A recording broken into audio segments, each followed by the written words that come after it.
Hey, what's up everyone? Welcome back to Behind the Contract. I'm your host, Dustin Sullins.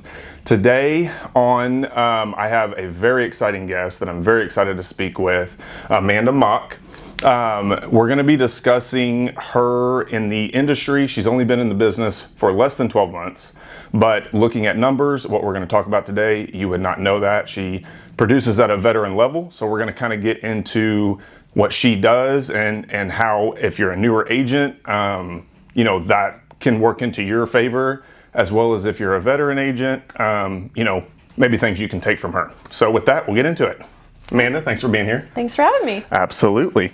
So before we kind of get into, diving in too deep, give us a quick overview story of kind of how you got into real estate, and then we'll kind of go from there. Okay. So not by my design, my fingerprint's not on it at all. If you would have told me a year ago I'd be in real estate, I probably would have laughed. Yeah. I think there's as many blades of grass as our real estate agents, so it's just not really an industry that intrigued me. However, I've worked in the legal field off and on for 14 years. Okay. And last year I was working for an attorney who specialized in real estate. Okay. And so I saw the contract side of anything and everything that does go wrong in real estate. Yeah. And he just basically said, have you ever thought about becoming an agent? And I'm like, well, no. He's like, well, I deal with a lot of them and I see who does well and who doesn't. And I think you have a lot of the skill set to thrive. Okay. And so, awesome. That belief in me kind of made me try. Yeah. Okay. Yeah. Awesome. Love that. And so is that, as far, I know you said that it wasn't really like by design, but with the experience that you had, doing what you did prior to real estate, is it kind of something that you wish you maybe would have got into a little sooner? Oh, without a doubt. Yeah. Like 15 years ago. Gotcha. Yeah. Awesome. Okay. And then, what would you say as far as what you did before, the skills that you brought from your prior industry to now? Like what do you think carried over that's helping you so much right now? Everything. So everything in real estate is legal binding. Every document that we fill out, every form that we submit is a legal document. Mm-hmm.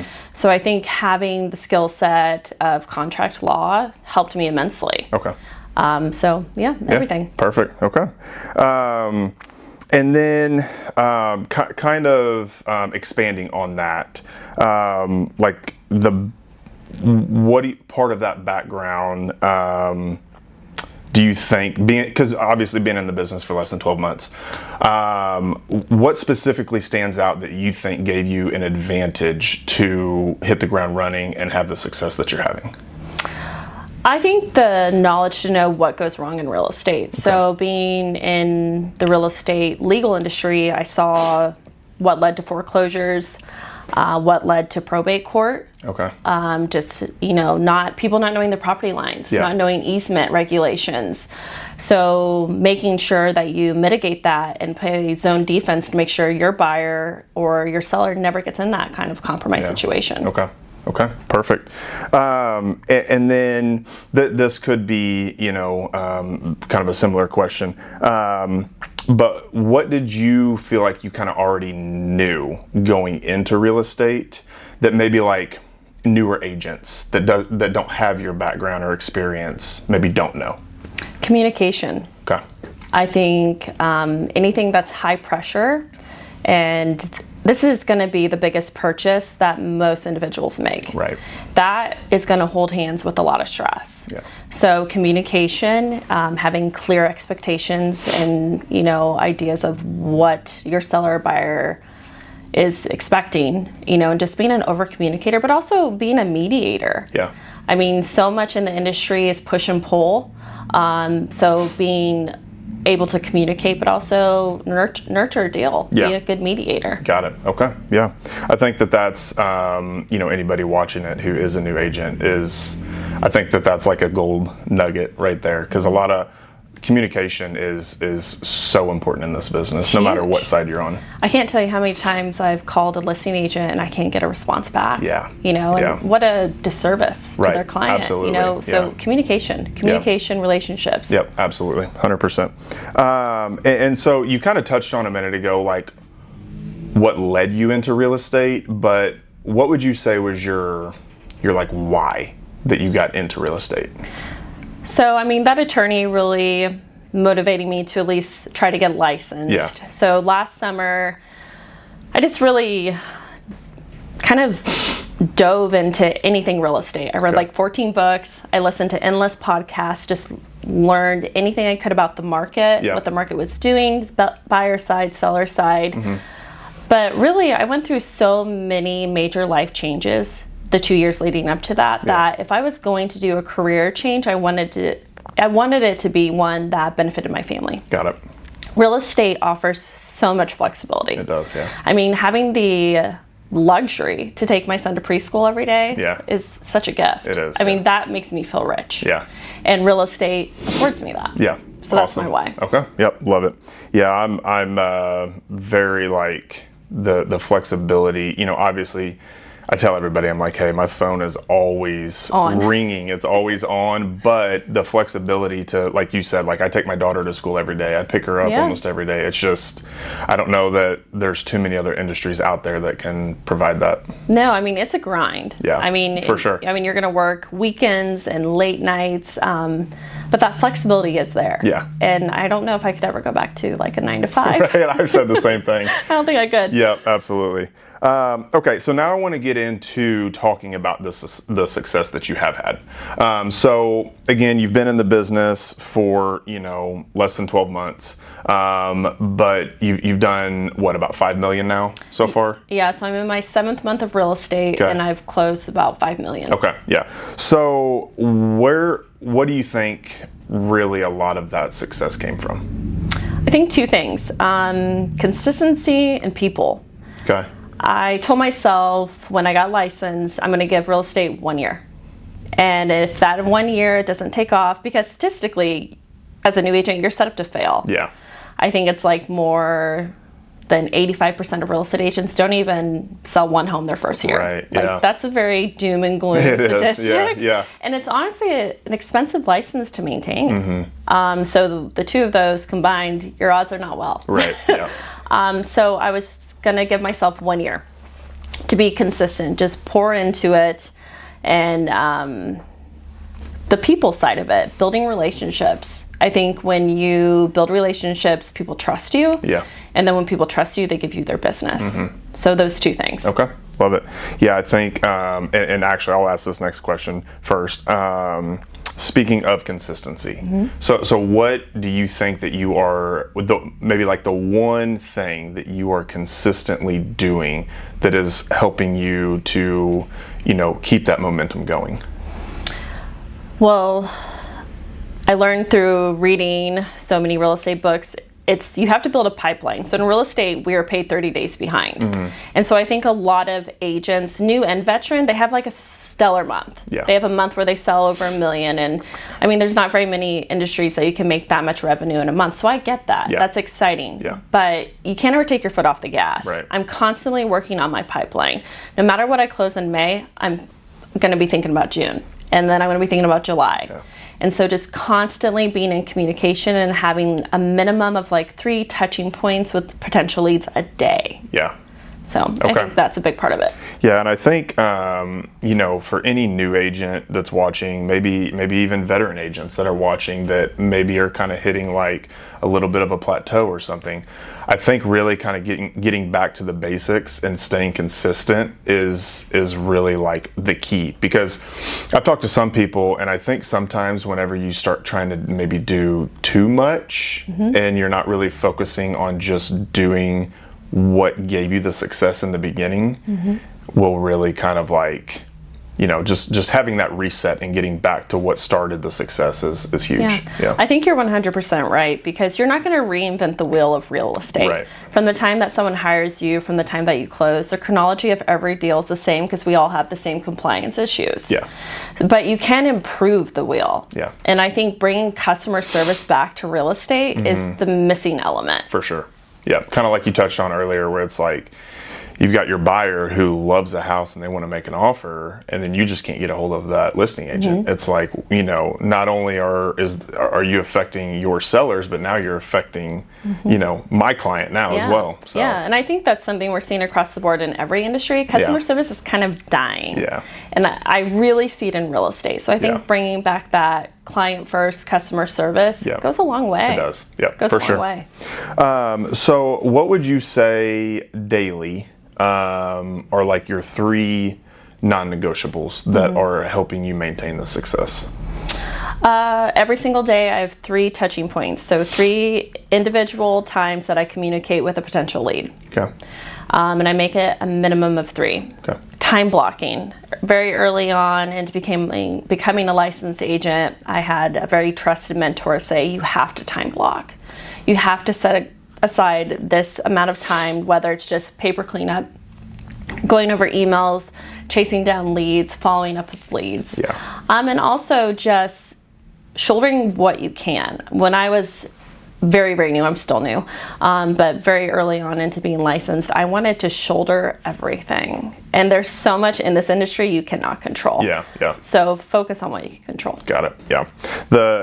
As soon as you said the time block, I have heard that from my, peers and everything before as well. And it's like, and it's true. If you don't set aside that time to really focus on, what needs to be focused on, before you realize it, the day's gone, and it's like, then you're like, I'll just get to it tomorrow. But then you do the same thing tomorrow. And so. Even if you belong to a brokerage, you're still an entrepreneur. Yeah. Like, your broker's not going to hold your hand and make sure you sell a home. Right. Like, you have to be disciplined. Yeah. And even though you have all the flexibility in the world, you do have to treat it like a 9 to 5. For sure. Yeah. And I think that's where a lot of that, like, communication can get really lost with people, because if they're not setting aside time to really focus on stuff that needs to benefit their clients and stuff, then, it's like I said, before you know it, the day's gone, and you just did a disservice to your clients. And yourself. Yeah. Absolutely. Yeah. Okay, so how do you take your conversations for appointments, whether it's buyers or sellers? How do you take those and make them to where whoever you're talking with, it feels beneficial and it feels like you're really there to help them instead of making it salesy? I don't sell anyone. Okay. Yeah, I am probably the worst salesperson on the face of the planet. So real estate sales agent is not my title. Yeah. I talk to people. Yeah. I communicate with them, and I don't just talk to them about real estate. I talk to them about everything, because so many times when someone is wanting to purchase a home or sell a home, their second thought is fear. Yeah. And the only way you can combat that fear is find out what it is. So I just communicate with them. Yeah. I just talk to them, and I figure out, where their head's at, what other variables in their life are determining those things, and, just communicate. Yeah. And I think that is, people pick up on that stuff. Oh, they do. Like, if you are trying to be salesy and you're talking to somebody like you don't really care too much about their interest or what happens to them at the end of the day, and it's more like you only care about yourself and the numbers and the paycheck. Yeah. People sense that. Oh gosh. And it's really, I think that's really becoming more and more evident lately, because I think when people are, even if you've got, well, really in any industry, but you've got bigger agents that, kind of maybe turn stuff into salesy, and then you've got newer agents that are really in it because they want to help. A lot of times, at least in my experience from what I see, those newer agents that are really in it to help are the ones that end up getting, the clients and stuff. Oh, yeah.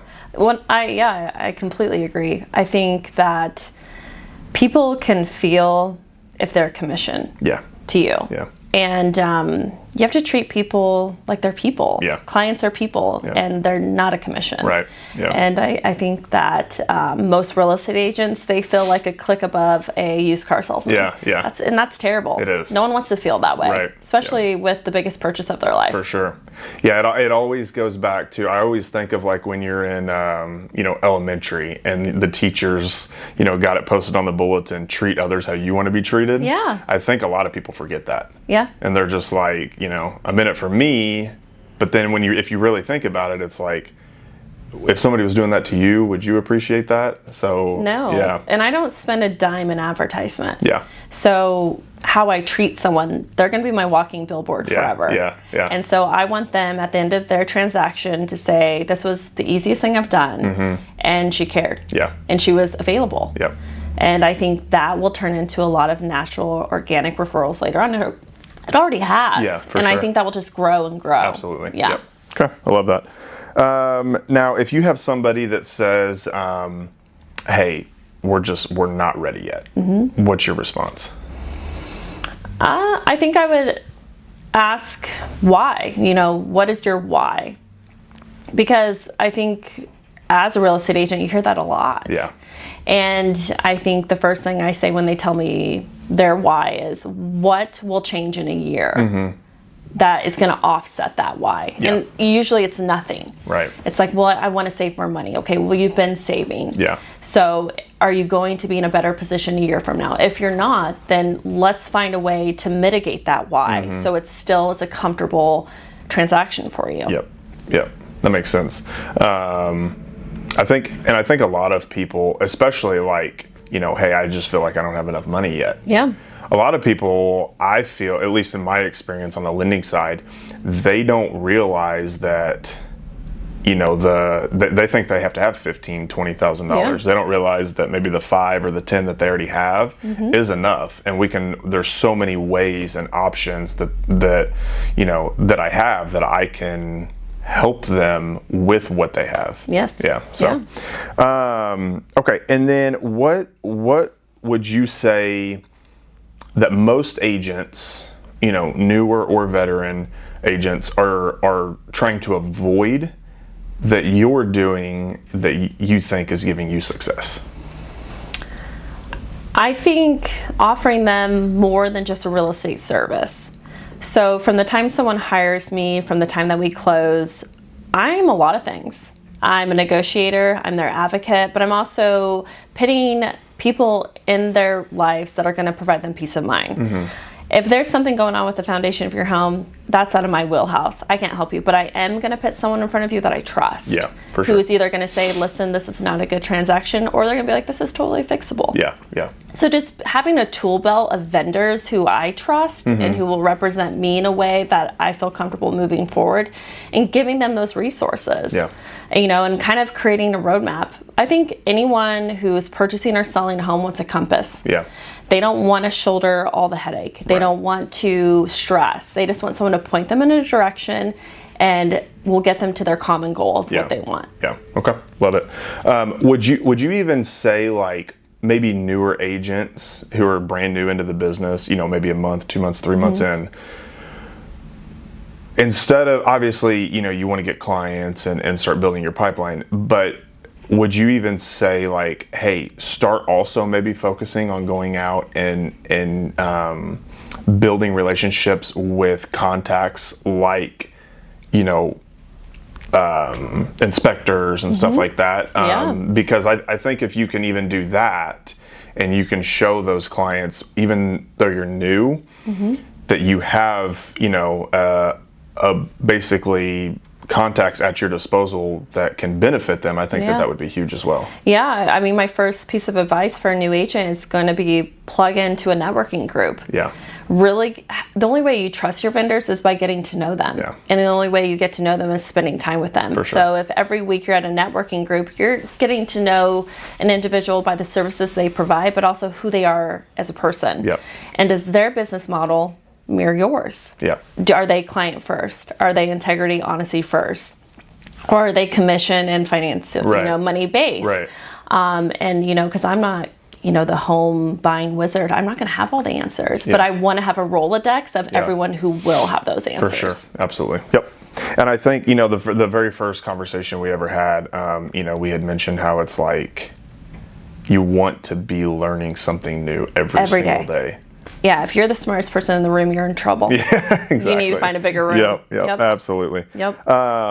Now, being newer in the business, and if your clients know that, or maybe a listing agent knows that when you go to make an offer, what are you doing to help build that trust and let them know, like, hey, I am new, but like, I've got you? I think just telling them my skill set and telling them, my previous work history.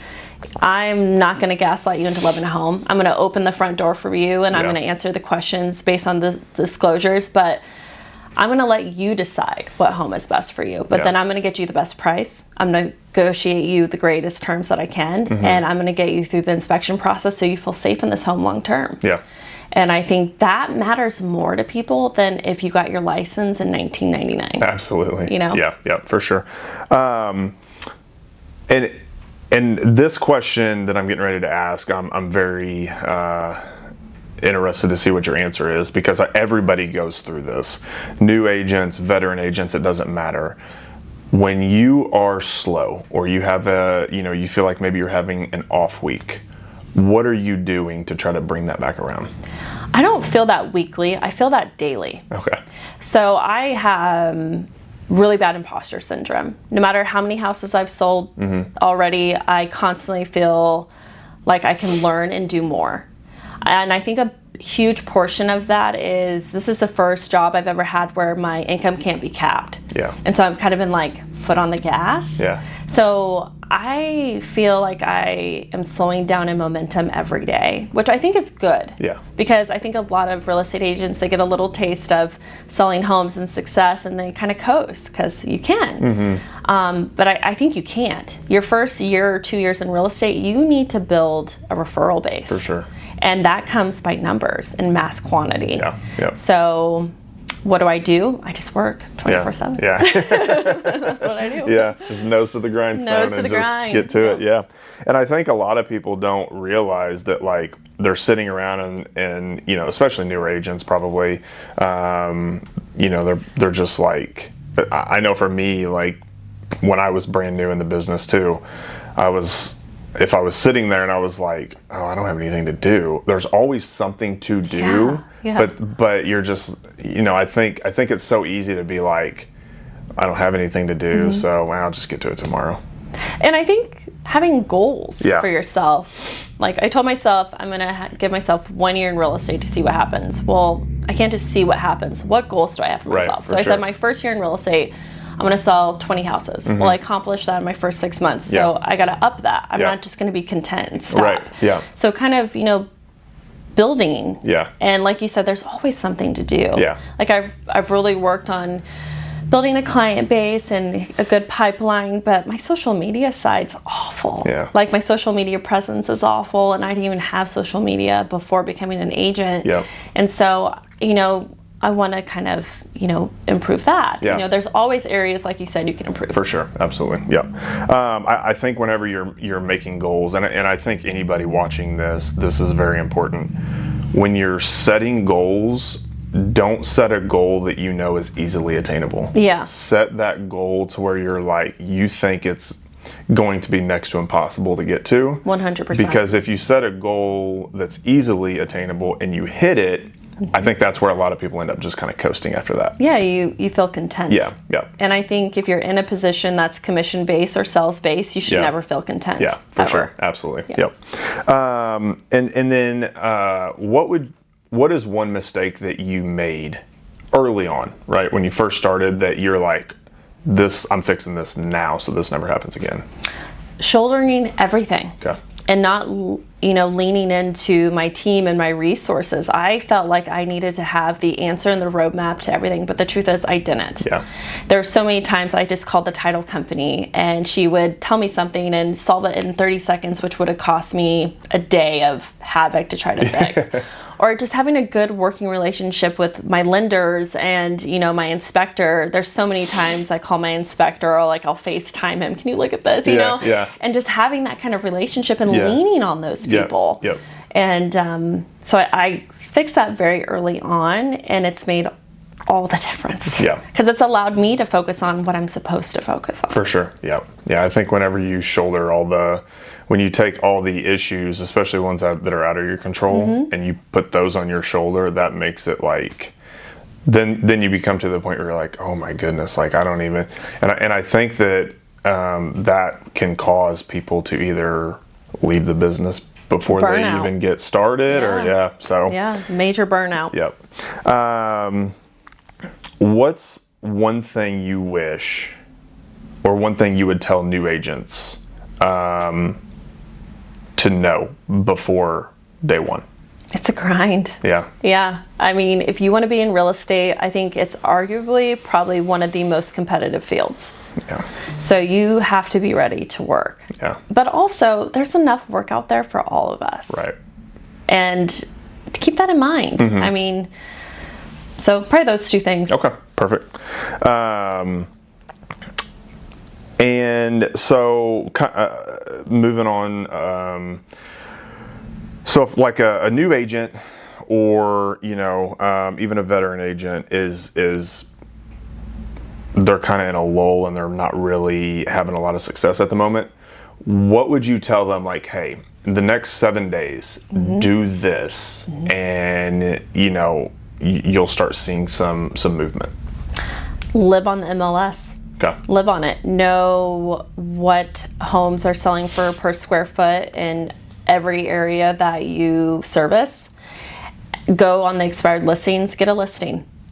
And I know that's kind of clickbait. Everyone's like, oh, just go to the expired listings. It's true. Several of my listings have been expired listings. But when you call these individuals, you can't just say, hey, I saw you try to sell your house. It didn't work. Can I try? Yeah. I mean, 9 times out of 10, they've been burnt. Yeah. And it's usually by a real estate agent. So before you even contact these people, go through their listing. Yeah. Find out what went wrong. Was it priced wrong? A lot of time, I don't think it's a market failure. And I know that's probably taboo to say, but I don't think it is. I think a lot of times things are priced incorrectly. They're not hosting open houses. Photography is huge. Yeah. I mean, Zillow, Catfish, that's how you get people hooked in. That's how you get them on site. Yeah. So my piece of advice, get a listing. You know, give them a seller's presentation of why they should use you. Don't tell them everything that their last agent did wrong. Tell them what you're going to do better. Got it. Yeah. You know, give them a for sure. plan. Give them a way forward, because these people want to sell their homes. They just tried. So get a listing, get it live, host open houses, start talking to people. You know, open houses that's kind of a dying art. Yeah. And it shouldn't be. Right. I mean, I've gotten buyers from open houses. You know, you gotta network, you gotta be out there, you gotta be in front of people. Yep. And so that would be my advice. Okay, love it. And then kind of strictly focusing on like a veteran agent. If a veteran agent is struggling, what kind of advice would you say, hey, go back and do this? Go back to the basics, like you said. Yeah. You know, go back to the communication and the customer service side of it.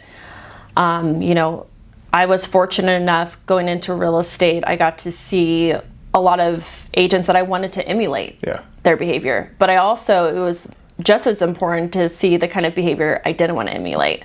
And a lot of that's veteran agents who have kind of experienced burnout, so the customer service is gone, and it's just kind of butting heads. Gotcha. I think just going back to communication, like I said before, you know, when you communicate with people, they trust you. And when they trust you, they give you their business. Yeah. Okay. Love it. And I think like veteran agents, whenever they start experiencing that, I think especially, well, depending on how long they've been in it, you know, if somebody's been in it for 5 or 10 years and they start experiencing those kind of down times, or they're not really getting any success, I feel like a lot of times, instead of just going back to the basics like that, I think a lot of times they're probably like, okay, you know, I've been doing this for a while, but I'm no longer having success. Maybe this is no longer meant for me, or something like that. Whenever really it's just something so easy that they can just flip a switch and get right back into it. Yeah, and I think a lot of it is people not following the market. I think that you need to know what interest rates are every single day. Yeah. You need to know what a house is selling per square foot in the areas that you service, because COVID housing market reflects nothing like it does now, but you're still seeing such inflated prices. That's a problem. Yeah. That's a problem for everyone involved. For sure. If a house is not priced properly, everyone is set up to fail. So I think a lot of agents just need to follow the trend of the market. And the only way you know that is by immersing yourself in it and keeping up with it every single day, which isn't fun. Right. but it's necessary. Very necessary. Yeah, for sure. Okay, so kind of flipping the focus now a little bit towards like the market and kind of discussing that. So what would you say that buyers are doing right now that's helping them? And then what are they doing that's maybe hurting them? What buyers are doing that's helping them is hiring agents that are going to be aggressive with sellers' concessions. Okay. You touched on it earlier. Very few people in Missouri, let alone America, have 20% to put down on a home. Yeah, for sure. But the good thing is you don't need 20% to put down. Yeah. I mean, we have so many, government loan assistant programs that's not required anymore. Yep. But in order for a buyer to go to the closing table without owing any money, they need high concession. I remember my first few deals when I was requesting sellers concessions, the real estate agent on the other side would like audibly scoff. And it's like, no, we can make this deal work based on the seller's concession, because your bottom line is still going to be what you want. So just having a real estate agent that's willing to go for that. Yeah. Most to all of my buyers are getting 6%. Yeah. And that's huge. It is. That allows them to go to the closing table, not paying a dime, but it also allows their lender to buy down their rate. And so that's going to save them tens of thousands of dollars over the life of their loan. For sure. That's life-changing. It is, yeah. Yep. And then what are they doing that's hurting them? They are not knowing the difference between what they're pre-approved for and what they can afford. Yeah. Before I even take a buyer into a home, I have them speak very candidly to their lender about what that home would cost them monthly. Yeah. And then they're like, ooh, I'm not in that price range. Good to know before we go and look at it. Yeah. So just having that realistic expectations of, you might be pre-approved for this, but what are you comfortable paying? My goal is to not get you in a home that's going to give me more commission. Yeah. My goal is to get you in a home that you can afford, and you can afford if your HVAC goes out. For sure. I want you to be in a home that you can afford long term. Yeah, absolutely.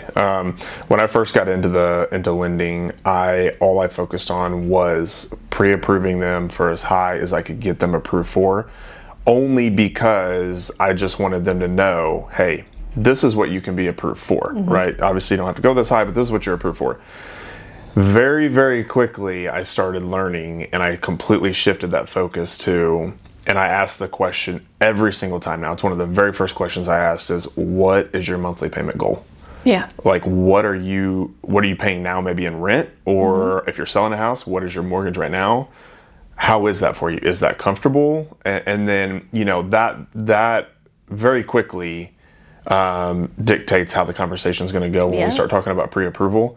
And I just tell people too, because I'll have some people that, they'll be like, hey, I found a $350,000 house. I'm like, hey, that's great. What are you hoping to pay on a monthly basis? Well, about $1,500. I'm like, no, that's not going to work. So let's bring it down to what your goal is, and then let's pre-approve you based on that. Absolutely, because if you start showing houses at a price point of what they're pre-approved for, and then they have that conversation with their lender, the new houses that they're looking at, it's going to feel demeaning. Yeah. It's not going to be as exciting. Yeah. But if you start at the price point that they can afford, then they have realistic expectations, and then they're happy. Right. And that's the goal. Yeah. Yep, absolutely. And then kind of touching on what you said at the beginning about people not having 20% down, and very few people have that. I actually had a conversation with a guy 2 days ago, and we got on the phone, we started talking. He was a new client, and he was like, kind of looking at maybe FHA, I know conventionals. I was like, well, what's your credit score? His credit score was in the high 7s. I was like, oh, that's great. First time home buyer. And he was like, but not conventional, because I know I can't be approved for conventional. And I was like, well, tell me why you don't think you can be approved. Oh, well, I don't have 20% down. And immediately I'm like, hey, you don't need 20%. You're a first-time home buyer. The minimum down payment is 3%. And he was just like, oh my gosh, I didn't know that. Yeah. And then immediately, like, the possibilities and the options for him, like, I could hear it in his voice. He was like, this is great. Like, I have so many more options now. Yeah. So I would say a bulk of my buyers are first-time home buyers, and I think that's the common misconception across the board. Yep, absolutely. Is I can't afford a home. Yeah. Which is crazy because usually their rent is more than what their mortgage is going to be. Absolutely, yeah. Yeah. Okay, and then flipping it over to sellers, what would you say that sellers are doing right now that's working and not just like, hoping? Not like hoping that it works, but they're doing what is actually getting that house sold. Letting comps be the roadmap. Okay. Everyone thinks that their house is worth more than what it is because it matters to them. Their family memories are there. Yeah. But it's also their investment to move forward, that's very important. And you want to maximize someone's home value because that's their golden nugget moving forward into their next investment.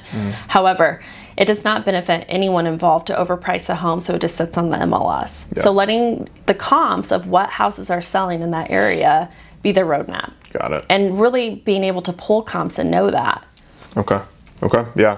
I've never heard anybody put it into that perspective before, which is great to hear because, you hear like, hey, don't overprice your home or, your house is listed too high or whatever, but I've never heard anybody actually say, hey, this is the roadmap to not doing that. Yeah. So let's go with this. So because comps are what has sold. Yeah. So this is what price point is selling. Yeah. Because there's a lot on the market that's not selling. Yeah. And we don't want to look at that. Yeah. We don't want to emulate that. For sure. So Absolutely. let the comps be your roadmap. And speaking of prices that are selling, what price points in the market right now do you think are, maybe the healthiest price points, and which ones do you think are maybe the toughest? For this region, 250 and below. Okay. Yeah. They move quick, they move fast. That's what the average Missourian can afford.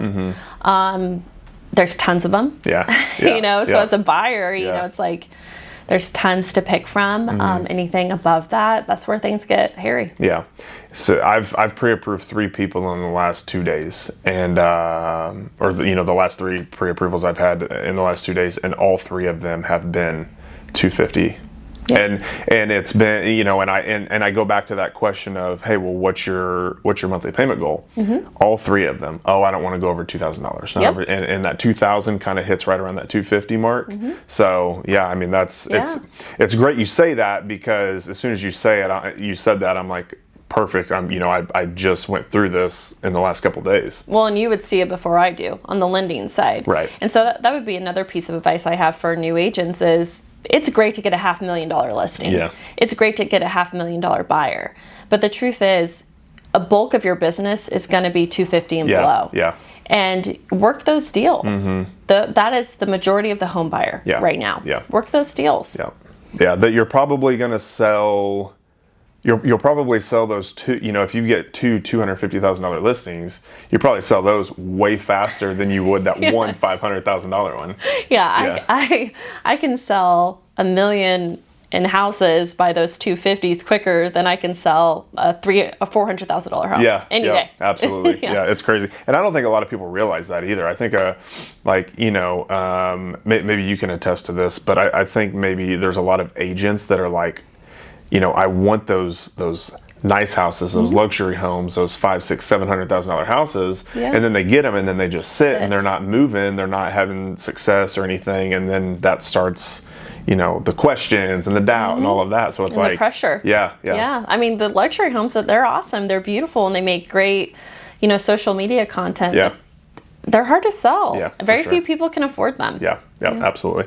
And so what, as far as deals, coming together and whether you're on the buy side or the sell side and a deal comes together, what is the one thing that you think is the biggest factor for bringing a deal together for, whether your buyer's buying the home or you have a seller selling it?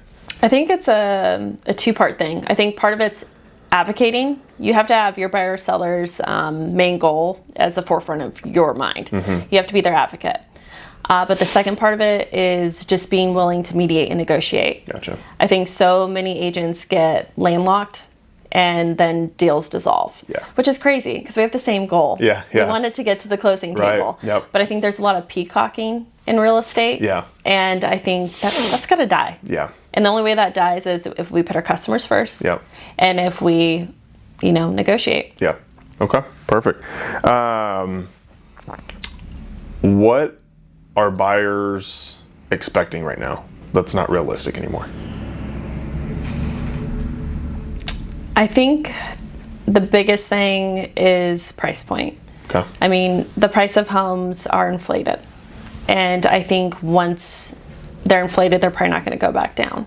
Gotcha. And Yeah. so I think having a realistic price point. Okay. Yeah, I think that's whenever you said like the houses become inflated, they're probably not going to come back down.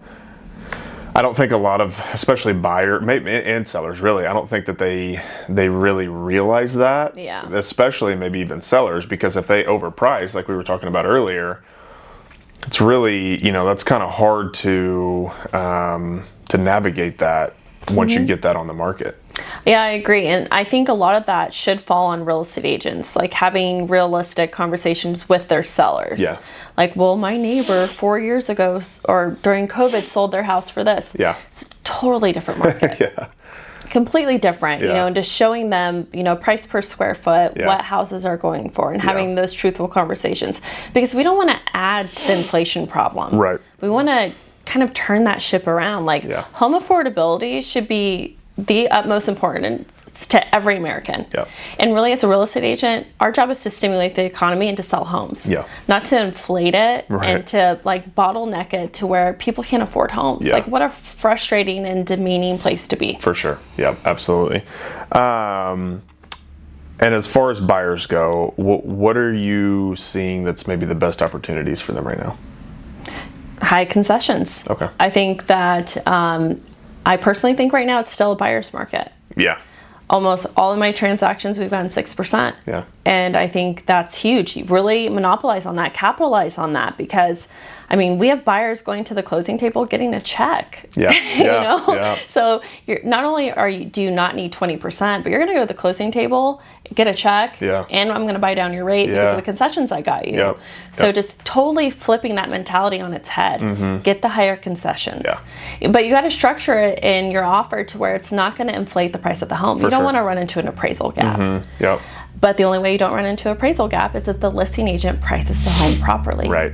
Yeah. So- if it's already high priced, then you're going to have an issue Yeah. for sure. Yeah. I think there's so many times whenever I've been helping buyers and we do like down payment assistance, we get the concessions, and then at the closing table, I'm like, hey, great news. You're either getting a check, you don't owe a single penny, Yeah. or, worst case scenario, you owe maybe a couple $100. Right. And then the conversations that I have after I tell them that is always the same. It's always, oh my goodness, I know you told me this in the beginning, but I didn't think it was going to be possible. Yeah. Because I always tell them in the beginning, hey, this is what we're looking at. I get all the numbers set up and everything. And sometimes, there's, a lot of times buyers are like, oh, that's fantastic. That's great. Every once in a while, though, there'll be one that's like, we'll see. I don't know if that's actually going to be possible. And then it happens, and they're like, this is, and I've had conversations with some buyers. I'm like, hey, congratulations. You just got paid to buy a home. Right, yeah. Yeah. But I think so many real estate agents, the common concessions is like 3%. Yeah. So if you're asking for double, they're like, whoa, what? I'm not going to do that. Yep. And plus, most buyer agents, they just want to get a house under contract Yeah. that their buyer wants. Yep. And so they're going to like, well, 6%, that's steep. Well, the Yeah. worst they can say is no. Right, yep. But in the event they say yes, that completely changes your transaction to Yep. benefit you. Yeah. And so having an agent who's going to advocate for that, Yeah. because that affects your monthly payment Yeah. immensely. For sure. So that being the priority in your buyer's agent. Yep, absolutely. I don't know how many times, I wish I had like a counter for how many times I told people the worst they're going to say is no. Yeah, let them say no. Let 'em- yeah. Yeah, I mean, Yeah. as a real estate agent, I don't particularly enjoy like showing houses. I mean, I can do it, Yeah. but that's not where I thrive. Yeah. My wheelhouse isn't like, oh, here on the left is a shower and on this side is your master bedroom. Yeah. My wheelhouse is negotiation. Yeah. You know, I'm going to beat them down on price. I'm going to Yeah. beat them down on concessions. That's where I'm going to help you. For sure. Yeah, absolutely. Which is more beneficial. I think so. Yeah. Yeah. Yeah, I think absolutely. so. In your clients, what would you say is the most common, I wish I would have known that sooner? That you don't need 20% down. Okay. Yeah. Yeah. I think that becoming a homeowner is one of the greatest accomplishments Yeah. that, you know, an individual can do. Yeah. And I think so many people feel like it's not obtainable, and I hate that. Yeah. Because it is. Yeah. Really, you just need fair credit and steady income. Yeah. And a good real estate agent who's going to get you good concessions, Yeah. and you can own a home. For sure, yeah. And I think, like, from my side, I think whenever the transaction goes easy and smooth Yes. and everything, it's Yeah. whenever we can get them those numbers early and we can set those expectations early. That way, because the last thing that I ever want, and I know that you ever want for anybody, is to have surprises come up.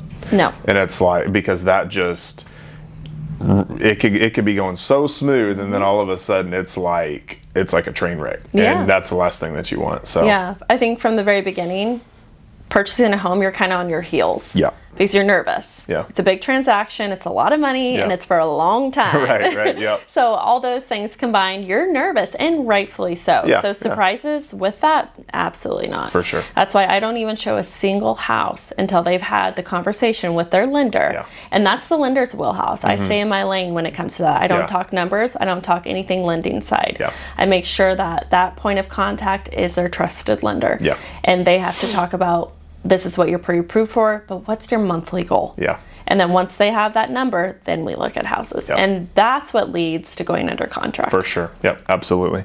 And kind of my last thing on that is I always tell everybody too, like, hey, let's get you pre-approved for what you're comfortable paying. Mm-hmm. But then when you're looking at houses, like on Zillow or whatever, Yeah. and you find some stuff you like, send it to me. Yeah. I will run those numbers for Yeah. you, because it is so much easier as a buyer when you're walking through a home looking Mm-hmm. at it to be like, okay, I know if I make an offer here, I know what my numbers already look like. Yeah. And even if it's $200 more a month, Yeah. if you love this home, Yeah. knowing that, you feel comfortable. For sure. Yeah. Yeah. Because I mean, the worst thing is being like, oh, this home is amazing. It's perfect. It's everything I want. But I have no idea what I'm going to be paying for Yeah, it. that's what leads to house hunting heartbreak. Yeah. Yeah, for sure. Okay, so now kind of moving into, kind of quickly talking about buyer and seller and stuff. So before buyers start touring homes, what do you think that they should really like? What's the one thing that they should do? Know their budget. Okay. Know their budget. That's truly more important than knowing the kind of home you want, because that Yeah. decides the kind of home you sure. want. Yeah, So yep. knowing your budget. Okay. Of course, once you know your budget, I want to know everything that you want in a home. Yeah. And I want that for Yeah, you. yeah. But all that leads to budget. Yeah. And I think that goes back to like what you said, like house hunting heartbreak. Mm-hmm. Because if you've got this big laundry list of things that you want, Yeah. but that doesn't fit into your budget, Yeah. that's going to be problematic when you start looking. Yeah, I just dealt with that with a buyer. You know, he had a set budget because, you know, having a good pulse on his finances was super important to him. Yeah. So that means it's super important to me. Yeah. But he wanted a substantial amount of land and a nice home. Mm-hmm. Well, you're gonna have to give and take on one. You Yeah. can get your nice land, but your home might be a little bit of a fixer-upper. Yeah. Or you can get this great home, but it's not gonna come with the land. Yeah. But having those hard conversations, because those hard conversations lead to reality. For sure. And that's Yeah. where we all need to land. Yeah. you know? And a much smoother process for the buyer. Just knowing, you Yeah. know, people don't know what they don't know. Right, exactly. Yeah. I feel like I've told you all my sayings before. I really haven't, but it's like every whenever you say stuff like that, like, you know, you don't, I tell people that all the time, like, you don't know until you know. Yeah. Right. So, and then what's one way buyers, in your experience, can strengthen their offers without, you know, just throwing more money at it and paying more for the house? It's a good question. So purchase price matters, but terms win the deal. Gotcha. Make the seller's life easy. Yeah. That's how you win a contract. Got it. Whether it's shortening your inspection window, having a flexible closing date, terms win the deal. Okay. But that holds hands with contract. Yeah. So have an agent who knows those contracts, knows how to fluff those terms. Purchase price matters, of course, Yeah. but terms win the deal. Got it. Okay. So really knowing, like, also focusing on what the sellers are important to the sellers. Make the seller's life easier. Gotcha. Yep. Okay. Love that. And I think a lot of people don't realize, like, as a buyer, going into it, they're like, okay, I'm the one buying the house. It's my terms. Yeah. And I think that really, like, like you just said, that can be detrimental to your offer. Yeah, because going under contracts, that's step A. Yeah. Now you got 30 days of dealing with these people in negotiation. You want to start off on the right foot. Right. Yep. Absolutely. And you want it to be a smooth transaction. And if you're just, going in there, wheels blazing, I say that all the time. If I have a buyer's agent or a listing agent on the other side who comes in super aggressive, I always present that deal and that offer, but I say this is a high conflict agent. Yeah. Because they need to know that. Yeah. The next 30 days, it's not going to be smooth. Yeah. We can do it. Yeah. But it's not going to be fun. Right, yeah. And being pleasant goes a long way. Yeah. Just being kind goes a long way. Yeah. Treating people like people. For sure. Absolutely. Yep. And I kind of want to pick your brain on that real quick, just because I've never really got into that with anybody as far as, like, the behind the scenes on that. So, like, if you do present that offer to your buyer and you're like, hey, this is a high conflict agent, maybe it's a good offer, but this is, like, we could have issues here. What the behind the scenes, what are your buyers, like, what are their responses and what are they saying back to you on that? I think they're grateful due to the awareness. And sometimes it's not always, the agent that's high conflict. The agent will call you and say, hey, this is our offer, but my buyer expects this. Got it. It could be a high conflict buyer, a high conflict seller, or, just someone who doesn't have realistic expectations at all. Okay. And I think just having that awareness going into the deal so they know, okay, well, this could be a little rocky, but we're going to get to the end of it. And I think appreciative that Got it. to know. Okay. Yeah. Okay. I was curious because, I never, when I heard you say that, I immediately was like, oh, wow, like, are the sellers, are they, like, nervous about it? Do they immediately, want to turn down the offer, or, I don't think they want to turn down the offer because I'll just say, this is kind of an aggressive agent. Yeah. But I will take care of that. Yeah. But you need to know that's what we're stepping into. Gotcha. Okay.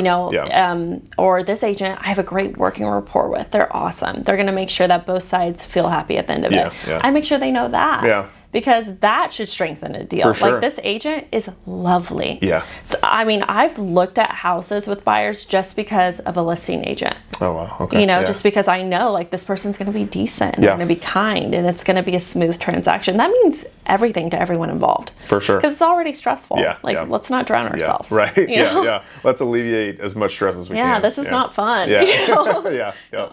Okay, so now flipping that over to the seller side, what would you say the first thing a seller should do before they list? Make repairs that are noticeable. I've walked through many homes with many buyers, and people pay attention to detail. Yeah. Your filters and your HVAC, are they dusty? That's just that's a clear indication of, do you maintain your home? Yeah. Like, my inspector that I work with a lot, he said, if someone takes care of the inside of their car, then you could tell they take care of their car, getting their oil change or their engine maintained. Same with a home. Right. I also kind of go against the masses of home staging. I don't think staging is that effective, in my opinion. Yeah. I think when there's so much going on in a house, people can't envision themselves in it, and their vision, and their family, and their, what they like. Yeah. So I think just get rid of clutter. Yeah. Fix minor repairs. Just make sure, it's something as simple as if I turn on every single light when I show a home, because lighting matters. If you have bulbs that are out, what an easy fix, but it matters. Right. So just those little things like that. Okay. And kind of the next question I have might be kind of a repeat of that, but like, what's one thing, and maybe not, maybe if you've got somebody who, they've got their house listed and it's just not selling, what is like one change you would recommend to them to probably make it sell quicker? Reevaluate the price point. Okay. It's a big one because the market changes often. In Christian County, sometimes we'll be selling at $155 a square foot, and sometimes they'll jump up to $165. Just kind of seeing what comps are selling for. Yeah. But also, a lot of times, a house can sit just because of where it's at. There's weird markets like Branson. Yeah. What a weird market. Yeah, for sure. Just because how many people want to live in Branson full time? Yeah. So if what you're selling is a price point over $300,000, that's not a secondary lake house price point. Yeah. That's a very certain price point that someone's going to want to live there full time. So sometimes it's just location. Okay. Yeah. And I feel like I might know the answer to this next one, but what is the biggest pricing mistake that you're seeing? Overpricing. Oh, yeah. Yeah, I think things are overpriced, but also maybe if you're at a certain price point, offer like $5,000 seller's concession. Okay. In your listing. Yeah. And so that kind of softens the blow of, I'm at this price point, but off the bat, we have $5,000 seller's concession going your way. Yeah. That's a good palatable way to present a home. For sure. That's priced at a certain price point. Yeah. Because to you, your house is worth what it's worth because you did whatever upgrades. Yeah.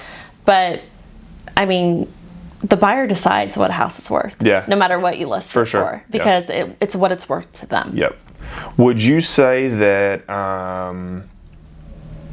offering the seller concessions would be more beneficial than just dropping the price? 100%. Okay. Yeah. Yep. And which I figured that's what you were going to say, because like from the lender side of it, I immediately go to like the numbers. Yeah. And I'm like, because if you drop it $5,000 for a buyer, that's only saving them probably $50 a month. But no one's having that conversation. Exactly. I say that all the time. Yeah. Because a buyer will hyper-fixate on the price point and not realize that seller's concession, if we negotiate more seller's concession, that's going to lower your monthly payment than if I take $5,000 off the price of your home. Absolutely. So I think as a listing agent, appeal to that. Yeah. Already have that, stuffed in there. Yep. Yeah, because I have that conversation with my buyers all the time. Oh, I want to offer a lower price. Well, I'm like, well, listen, you do that, it's going to drop your payment, like I said, maybe $50 a month. But if we get these concessions, not only are your closing costs paid, but if we can get enough, like you said earlier, we'll buy your rate down. Yeah. We'll use another $1,000, $2,000, buy that rate down 0.5%. Right. And now all of a sudden that payment is $100 to $150 less. Right. And then you look like this wizard who just saved their day, because they're like, holy cow. Yeah. And there's just, like you said, there's nobody really having those conversations. I try to have those conversations with my buyers every single time in situations like that. And there will be buyers that I'll talk to and they're just like, nobody explains this. Yeah. And I'm like, well. And I think when you have that teamed with an agent who's going to reaffirm that and really break that down. Because it is kind of hard to understand if you're not in this industry. It's almost like putting different numbers underneath like cups and then turning them around. You're like, you're just placing the money in different areas, but it matters. It does. The structure of your offer matters. Yep.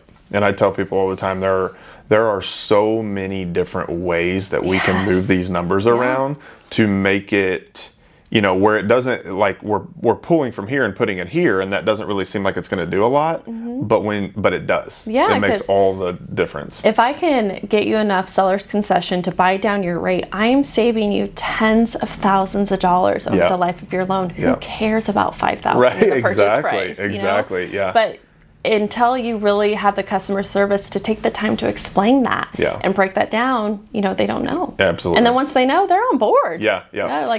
Let's go. Yeah, for sure. And I think, like you said a second ago, like the reaffirming thing, because, I think whenever you have a buyer that knows that the lender and the agent are working together for your benefit, because I try to always be like, hey, this is what I'm going to present to you. This is my opinion. But then, please go talk to Amanda and have Amanda also give you, her input the as market, well. The real estate side. And I totally agree with that. Any kind of lending Or finance side, I always say, talk to your lender. Yeah. Talk directly to your lender. They're going to give you the answers and the roadmap on that. Yeah. But also, me as the agent being in communication with that. Like, hey, this is a good file, but what do you need on my side to make your lending side easy? Right. Because at the end of the day, a pre-approval letter is worth nothing unless you close on a loan. Yeah, yeah. So the real estate agent getting it across the finish line, getting you the seller's concession to make your job easier and make that monthly payment, something that you feel happy to call them about. Yep, absolutely.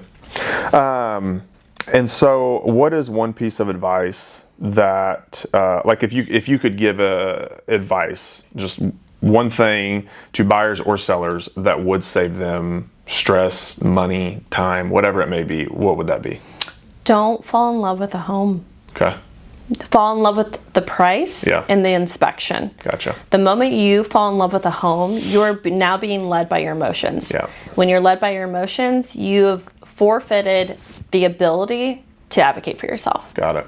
Okay. And so I always tell, I know it's clickbait. So many agents say, I want you to have your dream home. I do too. Yeah. But at what cost? Right. And so don't fall in love with a home and don't get into a bidding war because you love a home. Yeah. If this home goes under contract and sells, I'm not going to find you that home ever again, but I will find you another home. Yeah. So don't fall in love with a home. Okay. I love that. Yeah. And I don't think, just kind of another piece of advice you've given that I don't really ever hear anybody talk about. I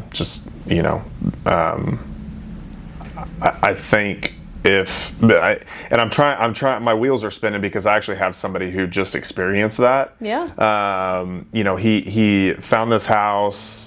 The area he's looking in and buying in is not that big of an area. So there's not a whole lot on the market. And he's just like, I love this. It's everything I want. Yep. We're under contract and the sellers have been difficult and the roof needs repaired and they're being difficult about it. And he's like, he's kind of heartbroken because they're not wanting to do it. So he's very, very like, it's about 90% positive he's probably just going to back out. Yeah. And he's just like almost sick about it. He's like, I love this house. It's everything I wanted. And now this is happening. Yep. So, and now his agent can't come back from that. Yeah. Because you can't replicate that house. Yeah. Yeah. And I think that's what makes me a terrible salesperson, because if I see my buyers with like heart emojis in their eyes, I'm like, whoa, okay, let's slow down. Yeah. Like my job is to advocate for you, not to just catfish you into a house and then have the rug, swept out from you. Yeah. And so that's what I always say, let's get through this inspection period. Let's take it one bite at a time, but do not fall in love with a home. Yeah. Because you forfeit all of your ability to advocate for yourself at that point. Yep. Absolutely. And then if you can't advocate for yourself, I can't advocate for you either, because now we don't have the same goal. So, perfect. yeah. Yep. No, I love that. Okay.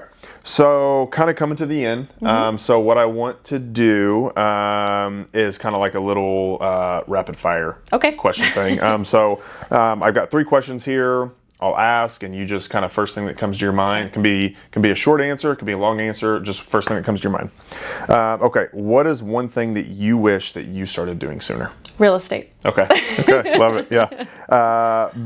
Best advice, doesn't matter who it's for, best advice in 10 seconds. Do not pay attention to what any other real estate agent is doing. Okay. Put on your blinders. Put your head down and work. Comparison is the thief of joy. Yeah. And if you're comparing what you're doing to another agent, you're always going to fall short. Yeah. I have no idea what other agents are producing. I could not tell you. Yeah. I am so hyper-focused on my business plan and what I want to do. Yeah. So that's my piece of advice. Put your blinders on. Yeah. Put your head down, work. That's amazing. it. Yeah, absolutely. And then one question I always like to ask is, what's one real estate myth that you wish would just kind of go away forever? That you want a bulldog real estate agent. That has to die. Yeah. No, you don't. That is a high conflict real estate agent. Yeah. You want a real estate agent that is going to advocate for you and mediate. Yep. That's what you want. Okay. Love it. Yeah, I think, and I do, it's funny because I still even hear it now. It's like I hear buyers sometimes or people that are like, I want an agent that's just going to get in there and just get what I want. And it's like, I just want to be like, you really don't understand how potentially harmful that could be. It's very harmful. There's 2 ends to every transaction. Yeah. And if you have an agent that doesn't have the knowledge to realize that, you're in trouble. Yeah. Okay. Love it. Okay. Now, New agents, veteran agents, anybody watching this, buyers, sellers, whatever. If they're watching this and they're just like, man, Amanda is amazing, I want to reach out to her. What's the best way people can get a hold of you? My phone, my email. I mean, I have my laptop and my phone with me at all times. So Okay. call, text, email, Yeah. any social media, anything like that. Okay. And I really pride myself on being very readily available. Okay. So if you Love it. can't get a hold of me, I'll get back with you very, very quickly. Yeah, awesome. Okay, Yeah. I love that.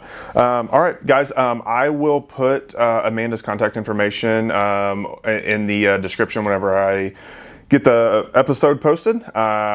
If anybody has any questions on anything, please feel free to reach out to myself or Amanda. We would love to help. We would love to answer any questions that you have. We appreciate you being here, and we'll see you on the next one.